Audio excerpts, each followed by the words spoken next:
Hi guys! For today's video ay magluluto nga pala ako ng my own version ng lumpiang gulay. So ayan, samahan nyo ako. So hindi ko na nga pala naipakita yung paggisa ko ng gulay tsaka yung paghiwa ko ng mga gulay. Balay, papakita ko lang sa inyo yung tamang pagbabalot. Kailangan po pala natin ng lumpia wrapper para may balot yung ginisa kong gulay. And kailangan din ng tubig para pandikit, para syempre maibalot ng maayos yung ginisang gulay.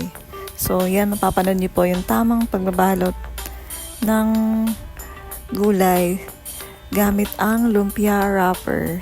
So yun guys,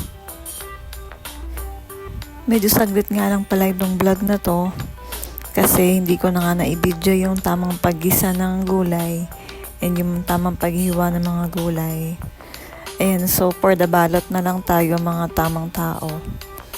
Ayan, parang ano yan balutin mo ako, yung mga, alam mo yun, yung mga uma-attend ng handaan, tas may mga dala silang plastic, tas babalot nila doon yung mga handa, diba?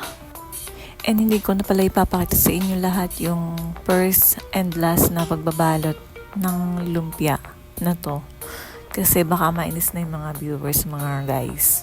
So, ipapakita ko na lang sa inyo yung lahat ng nabalot. So, let's go.